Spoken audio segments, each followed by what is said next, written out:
My name is Brian Tong, and you're listening to Underground Currents on 94.9 CHRW. And I mentioned at the top of the show that I had Bob Caldwell here from Kingpin, and we're going to talk about his new band because you actually it's funny because whenever you go into new bands, usually it's a different lineup, but you have I believe the exact same lineup going into this. We're too scared of other people, so we just kind of we're in a pop punk band for 4 years beforehand. Beamer Skate Park. Yeah, we all went to the same school, and we just wanted to. We're all familiar with each other, so we figure we wanted to try a new sound that was not the same as like Beamer, but wanted to stick together. So we just kind of we hit reset. And we came out as this, and looking forward to it. There's actually a live video of them playing on YouTube, so you can gauge their new sound. It's a lot heavier, more of a hardcore sound. So really a lot more aggressive.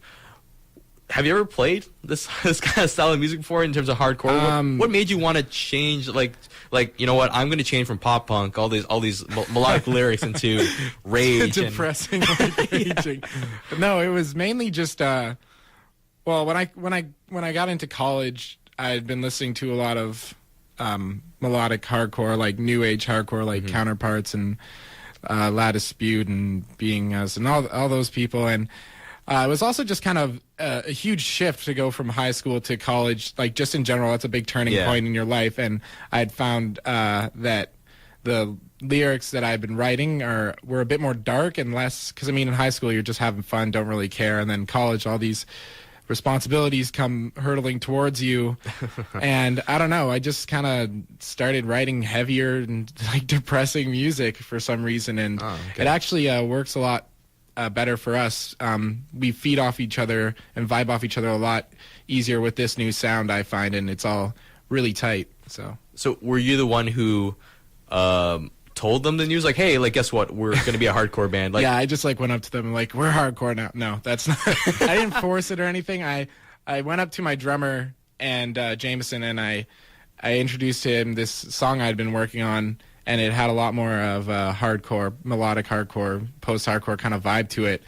And we learned that song faster than we had ever learned any of our other past pop punk songs. It just felt a lot more better. And then with that, we were recording vocals for Beamer Skate Park because we were going to release an album. And I was trying to sing on this track, and I just couldn't really get it. So I tried screaming it, and it sounded awesome. So right then we just decided that we need to be doing heavier stuff. I'm the only one in the band that listens to hardcore and stuff, but we all just love playing that music. It just works. Oh, awesome. How did you actually get your name Kingpin? Because it's a good one. Actually, it was from Andrew's professor. He was talking to Andrew. Always comes home with these. Andrew's our guitar player.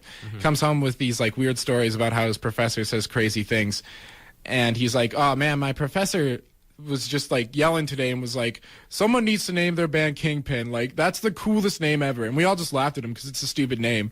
And then we started talking about how it wasn't actually that stupid of a name, and it sounded kind of cool. And it's kind of tragic how we're called Kingpin because we just didn't like the name Beamer Skate Park. We wanted to get rid of skate parks, just skateboarding in general, because we don't play skate punk anymore. But when we named ourselves Kingpin, we didn't realize that a kingpin is actually a part of a skateboard. So we're just plagued to forever be involved in skating. The Beamer Skate Park curse strikes again. You're going to be haunting skate parks when you die. So we're going to be playing their new song called Exhale. What can you tell me about this song?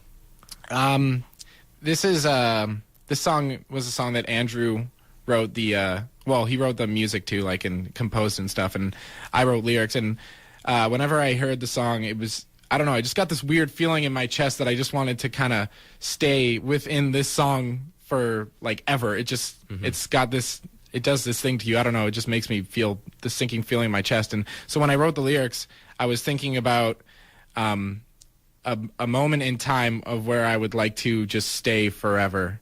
And that's pretty much what the song is about. It's just kind of finding whether it be a first kiss or That's what I wrote it about.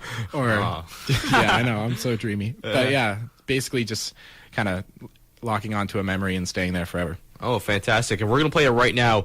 Once again, this is Exhale by Kingpin. It's their first song off of this, I guess, this new revamp that you guys have done. Let's go check it out. 94.9 CHRW. We premiered Kingpin's brand new song called Exhale. If you dig hardcore in a kind of a more spacey kind of style as well. I like to call it safe core. Safe core? Because it's like for people that like hardcore that don't want to get beat up. Okay. I guess. Just to wrap things up, how are you dealing with music releases for 2013, or what do you plan to do in terms of new music down the road? Like how we're going to be releasing music? Yeah. We have this really cool idea where we have 2 EPs, and one is released at like some point, and then the other one is released at another point, and they're probably just going to be called Volume 1, Volume 2, or whatever. But basically, when you get the 2 and put them together, they kind of make an album. So I figure, you know, release 2 EPs, and then, psych, they're an album. A double EP. Hopefully that works. Coming later 2013? Yeah, we're going to start recording probably within the next 2 weeks. So okay, fantastic. I'm guessing maybe summer and then early 2014. You guys are strictly DIY, so oh yeah. Do you guys record at your you have a home studio, or where else, or do you guys go elsewhere to record? Our guitar player Andrew has he has a studio in the house we live right now in London, and then he has another studio in his hometown Glencoe. Oh. He runs this thing called Metonic Studios where he records all these bands. So he just records all of our stuff. So yeah, he recorded it, mixed it, edits it, masters it. That's awesome. And then also he does all of our web design. Jameson, our drummer, takes all of our photos. I mean, we're very strictly DIY. And it's very cost efficient, I guess, as well. Oh, yeah, for sure. Yeah, so Exhale, that is the brand new song by Kingpin. Thank you so much for talking about your band with me. Well, thanks for having me. And any last words before we continue? We're going to be playing at the Eastern Star Temple with Lions on May 18th. Yeah. With also The Truth Today, a bunch of awesome local bands. Yeah, I have it right here. Lions, The Madigans from Edmonton, Alberta. The Truth Today, Castaway, We Live This Day, Kingpin, of course, Brock LaRock. Yeah, there are 2 bands that are doing like an acoustic thing before. So fantastic. And the opening is going to be by The Ending to the Story from Port Elgin, Ontario. Yeah. So very nice of Lions and the Madigans to have a tour of just strictly mostly local bands to open the show. You gotta love the bands that do that. And that's something I feel like it'd be nice for more bands to do often, just so that you can promote your band more. So this is an excellent show. Please come out to it. Once again, it's going to be happening May 18th in London at the Eastern Star Temple, so definitely go hang out.